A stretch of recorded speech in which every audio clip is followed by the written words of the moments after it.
Alhamdulillahi Rabbil Alamin.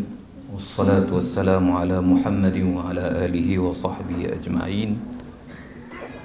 Yang dimuliakan Dr. Fadlan, pengurusi ilmu salaf, barisan panelis daripada Malaysia dan Indonesia, ya. Khususnya peserta-peserta Convention Sunnah peringkat kebangsaan, InsyaAllah pada petang ini saya akan bentangkan tajuk retrospektif pemikiran Syiah di alam Melayu. Sebab itu pakai baju batik hari ini, sebab nak cerita Melayu. Tadi dalam sesi yang sebelum ini, masing-masing mendedahkan penglibatan sebelum bertaubat. Saya lebih dahsyat lagi kot. Semasa baru nak boleh berjalan, dibawa ke rumah sahabat nenek saya yang berketurunan Tok Kupaluh, Syed Tok Kupaluh di Terengganu, disuruh berjalan atas tanah yang disediakan, entah tanah Karbala pun tak tahu, ya. Jadi insyaAllah pada kali ini, ya, kita cerita Melayu ni kita santai sajalah, sebab alam kita dah alam Melayu. Buat pula dekat Dewan Bahasa Pustaka, sesuai lah tu. Tajuk saya ini sebenarnya pernah saya kemukakan dalam seminar Nadwah Ulama Nusantara pada tahun 2011, Jabatan Pengajian Arab UKM. Kemudian saya tambah baik untuk sesi kali ini. Kenapa saya kemukakan tajuk ini? Sebab tuan-tuan, apa yang kita ceritakan tadi, yang panelis ceritakan tadi, Syiah di sana sini, gerakan bahaya dan sebagainya, itu adalah cerita selepas revolusi Iran. Itu cerita selepas revolusi Iran, kerana mereka ada usaha mengeksport revolusi ke seluruh dunia. Kalau menurut Shirin, T. Shirin Gaji Barat, dia kata untuk Timur Tengah, Iran mengeksport dalam bentuk gerakan bersenjata, ditaja di Iraq. Khomeini menubuhkan gerakan dakwah Islam untuk parti dakwah Islamiah di Iraq. Itu yang muncul Nuri Al-Maliki hari ini memerintah di Iraq. Itu contoh. Tapi untuk Nusantara, mereka masuk menerusi gerakan yang bersifat lembut, iaitu sebaran-sebaran ajaran Syiah, menerusi gerakan Islam dari dalam, dan juga menaja pelajar-pelajar daripada gerakan Islam ini yang terlibat dengan unsur-unsur gerakan Islam ini, dibawa ke Iran. Kemudian Iran lepas habis belajar tu, mereka bawa balik mengasaskan ajaran Syiah. Jadi saya nak sentuh di sini, tuan-tuan, bahawa beberapa tahun lepas, tak silap saya, seorang tokoh Syiah Malaysia telah meninggal dunia, namanya Fadlullah Shu'aib. Fadlullah Shu'aib, seorang yang pernah dikenakan tahanan ISA. Beliau meninggal, tapi saki baki beliau masih ada. Di UKM ada seorang fellow penyelidik di Institut Kajian Asia Barat, sekarang sudah digabungkan dengan institut lain. Ada anak murid beliau bernama Muhammad Syaifur Ramazi Endut. 2 tahun lepas beliau mengemukakan proposal untuk sambung belajar di Jerman. Proposal ini dibahaskan peringkat pentadbir institut.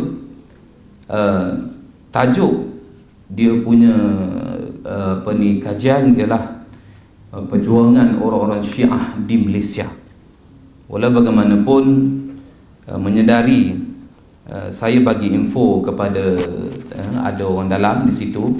Masa itu pengurusi Institut Kajian Asia Barat ialah dekan Fakulti Pengajian Islam sekarang. Beliau menahan daripada kajian tersebut dilanjutkan.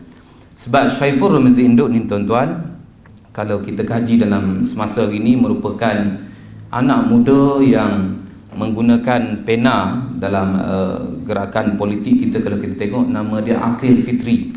Kalau tuan-tuan tengok, dia bekas pelajar di Indonesia ya. Aqil Fitri ini dia banyak terlibat dengan falsafah liberal dan sebagainya. Kalau tuan-tuan tengok, sel yang bersamaan dengan Aqil Fitri ini ialah gerakan bawah tanah politik Malaysia ya, pembangkang. Bukan cerita saya anti pembangkang ya. Bukan saya sokong kerajaan, ini cerita kajian ya. Faisal Tehrani. Faisal Tehrani lahir daripada rahim institut yang menggabung dengan Institut Kajian Dasar sekarang, iaitu Universiti Bangsa Utama UBU, Kelab Jalan Telawi. Kalau tuan-tuan tengok apa yang dibuat oleh Faisal Tehrani terhadap kajian budaya dia ya, sekarang ni dia dah jadi pensyarah UKM, fellow penyelidik Atma. Dia sudah dapat peluang untuk bentang paper tentang perjuangan orang-orang Syiah di luar negara ya. Yang dia tonjolkan ialah elemen-elemen sastra Melayu yang dikaitkan dengan Syiah. Sejarah-sejarah yang dahulu kala dikaitkan dengan Syiah, aliran Syiah.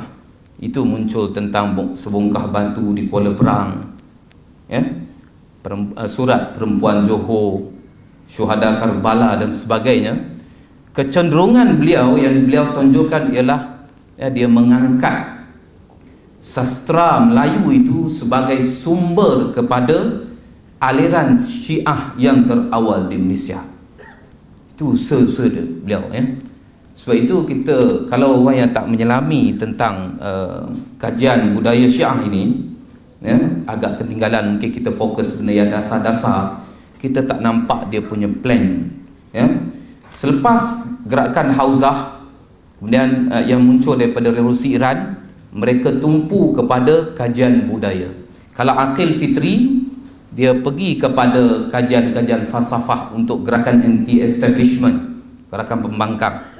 Tuan-tuan tengok hasil daripada gerakan di sebalik ini yang bergabung dengan sosialis ya, mustakbirin lawan mustad'afin. Itu tema sosialis dipakai oleh orang Iran ya, Ali Syariati. Benda ni berkembang subur di Malaysia. Gerakan bawah tanah, tuan-tuan tengok gerakan yang terbaru iaitu Banks Ali. Banks Ali Syiah, dia mengaku dia pengikut Ali Syariati. Khalid Muhammad Ismat Syiah. Dan sebelum masa sebelum malam untuk gerakan bersih, saya tak ingat bersih siri ke berapa, yang awal dulu di Taman Melewar, saya tak ingat tempatnya macam mana, ada dia baca sajak ya, ada kan dalam YouTube. Tuan-tuan tengok, benda ni dah subur berseiringan. Syiah sosialis, Syiah dalam gerakan liberal sekarang, mereka bersekongkol dengan geng-geng bawah tanah ni, yang antaranya termasuk Syamuddin Rais dan sebagainya ya, diternak di bawah gerakan Jalan Telawi dan UBU. Ini saya ingat perkara yang sangat penting kita ketahuilah untuk masa kini ya. Kena buat kajian tu sebenarnya ya. Baik, soalannya saya balik kepada paper saya ya, itu melaluk banyak tu. Orang Syiah dia cuba nak tonjolkan bahawa alam Melayu dahulu ialah asalnya Syiah. Aliran pertama yang tiba ke tanah Melayu itu aliran Syiah. Jadi saya meneliti beberapa pandangan sarjana ya, umumnya mengatakan bahawa Islam yang kali pertama tiba di sini, iaitu pada abad ke-7 di pantai utara Sumatera, adalah beraliran ahli sunnah wal jamaah. Walau bagaimanapun sejarah panjang mereka itu yang terlalu jauh, dengan orang Melayunya tak berapa intelek semasa itu, kita tak dapat kesan ya, tanda-tanda Islam ini datang dan sehingga kini. Jadi proses Islamisasi yang berterusan di Nusantara ini, dia mengalami berbagai peringkat. Peringkat awal tak lengkap lagi, kemudian lebih rancak pada abad ke-12. Abad ke-12 ini dengan kemunculan tokoh-tokoh yang didominasi oleh kumpulan-kumpulan tarikat, ya, yang membawa ajaran-ajaran wujudiyah, ya. Sebab itu kita payah nak berdepan dengan penyelewengan akidah ni, isu-isu batiniyah, isu-isu hulul wal ittihad, Nur Muhammad, berzanji dan sebagainya. Kita payah nak berperang sebab mereka dah daripada abad ke-12 dulu lagi, ya. Kita kena selongkar mesti sejarah Nusantara juga kalau nak lawan mereka ni sebenarnya. Bukan setakat apa ni tadilah, macam masalah dasar, ya. Jadi yang bawa sumbangan besar kepada aliran tarikat falsafah ini ialah golongan Habib ataupun Sayyid Ashraf ini, golongan Habib, ya.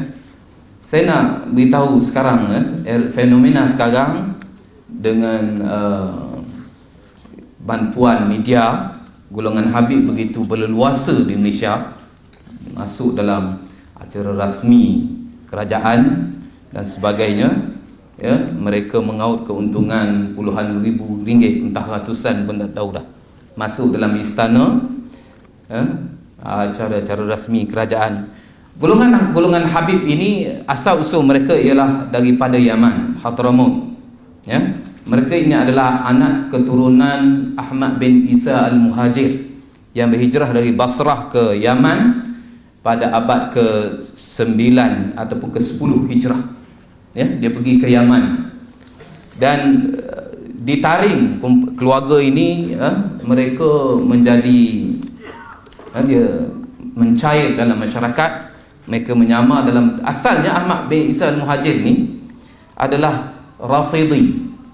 Dalam kitab Syiah sebut Ahmad bin Isa al-Muhajir ni adalah Rafidhi. Kalau tuan-tuan tengok dalam blog, dalam media internet, Satu Islam, Satu Islam WordPress kalau tak salah saya, dia beritahu bahawa Ahmad bin Isa al-Muhajir ini dia dua version, ya. Ada satu yang kata dia Sunni, ramai yang kata dia Syiah, ya. Ahmad bin Isa al-Muhajir ni satu yang kata Sunni, satu lagi kata Syiah. Ada dua version. Kemudian ini blog Syiah, dia mengharapkan Ahmad bin Isa al-Muhajir ni menjadi platform untuk menyatukan aliran sunnah dengan Syiah untuk seluruh dunia Nusantara ini. Jadi tidak hairanlah kita tengok, ya, Habib ini datang ke Malaysia. Di samping dia meraih pengaruh nama, dia cucuk sikit-sikit ajaran-ajaran asal keturunan nenek moyang mereka. Kalau kita boleh tengok dalam video YouTube, kita tengok bagaimana Habib Ali Al-Jufri, dia boleh menyanyikan lagu Madad Ya Husin, Madad Maulana Husin. Saya ingat ada video dalam ni, ya, dalam folder saya tu. Jadi bila saya cerita begini dalam ceramah-ceramah sebelum ni, orang marah kat saya. Ada yang cabut lari. Ramai pendukung Habib ni, ya. Dia cabut lari. Dia tak boleh nak terima kenyataan. Walau bagaimanapun, kitab Syiah sudah sebut, ya, Ayan Syiah sudah sebut bahawa Ahmad bin Isa al-Muhajir ada dua riwayat tentang keghaiban Imam Al-Mahdi, ya, dalam perkara yang penting dalam asas akidah Syiah, ya.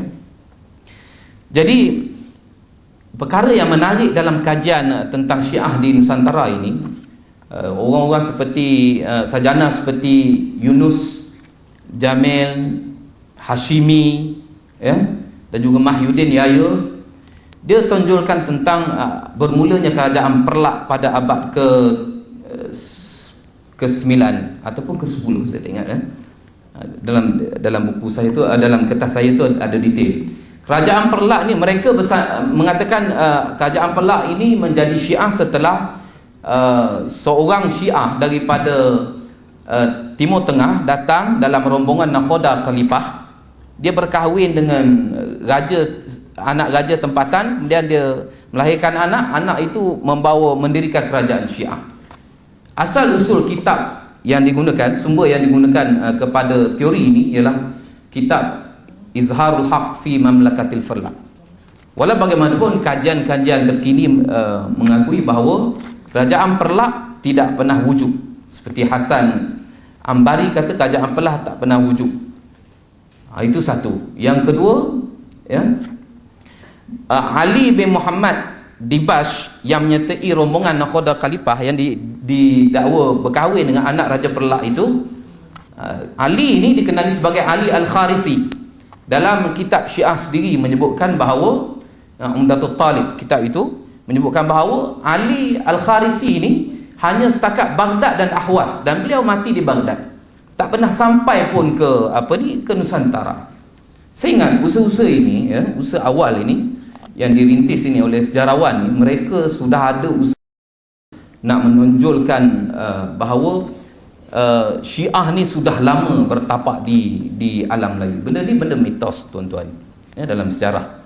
Ini mitos.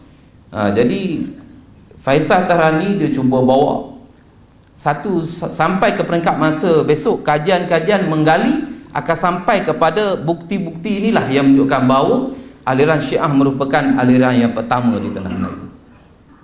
Ini yang dibuat oleh sarjana-sarjana. Saya ingat, ya, perlu juga, walaupun kita duk lawan Syiah melalui dasar, mungkin melalui kuasa dan sebagainya, perlu juga sarjana-sarjana peringkat ahli akademik universiti mengeluarkan geran-geran untuk mengkaji tentang cubaan Syiah ini kembali kepada sejarah Nusantara untuk dimanipulasikan untuk kepentingan firqah mereka di Malaysia. Kena ada sebenarnya, tuan-tuan. Benda ni bukan kecil lah bagi saya. Mungkin tajuk saya ni agak bentuk sejarah, mengantuk, dah sebelah petang. Saya nak masuk elemen-elemen Syiah yang ada dalam pemikiran orang Melayu. Sebenarnya Syiah tak pernah menjadi doktrin agama bagi orang Melayu di Nusantara. Ya, kita tidak pernah menganut fahaman khalifah yang sebenarnya ialah Ali. Tak ada. Tidak pernah begitu, tidak pernah berlaku begitu. Yang ada elemen-elemen resapan daripada tasawuf batiniah yang mereka bawa, pendakwah-pendakwah yang asaki baki keturunan Syiah yang di Yaman tu mereka menyamar sebagai Sunni, membawa akidah Asy'ariyah dan berfiqh mazhab Syafi'iyah. Sebab di Yaman tu mereka berdepan dengan Ibadhi dan juga Syafi'iyah. Mereka telah larut, di mana Ahmad bin Isa Al-Muhajir ni hantar anak dia belajar dekat Mekah dengan pengarang Qutul Qulub, Abu Talib Al-Makki.